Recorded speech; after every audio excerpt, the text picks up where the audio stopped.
O həyatın özüdür. İlk addımlarımızda əlimizdən tutan, xəstələrə şəfa bəxş edən, cəmiyyətin hər sahəsində dəyişikliyə imza atan. Qadın, güc və zərifliyin harmoniyasıdır. Sevgi ilə qurur, əzmlə yaradır, fədakarlıqla yaşadır. Baku Medical Plaza'nın hər bir əməkdaşı tibb sahəsində qadının misilsiz rolunu təcəssüm etdirir. Onlar yalnız peşəkar deyil, onlar hər gün həyatlara toxunur, şəfa gətirir, inam bəxş edirlər. Lakin bu güc yalnız bir klinikanın divarları ilə məhdudlaşmır.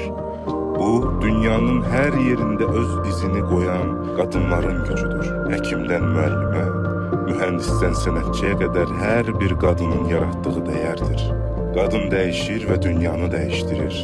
Onun gücü sadəcə peşəsində deyil, onun baxışında, düşüncəsində, ruhundadır. Bütün qadınlara sonsuz hörmət və təşəkkürlə. 8 Mart Beynəlxalq Qadınlar Günümüz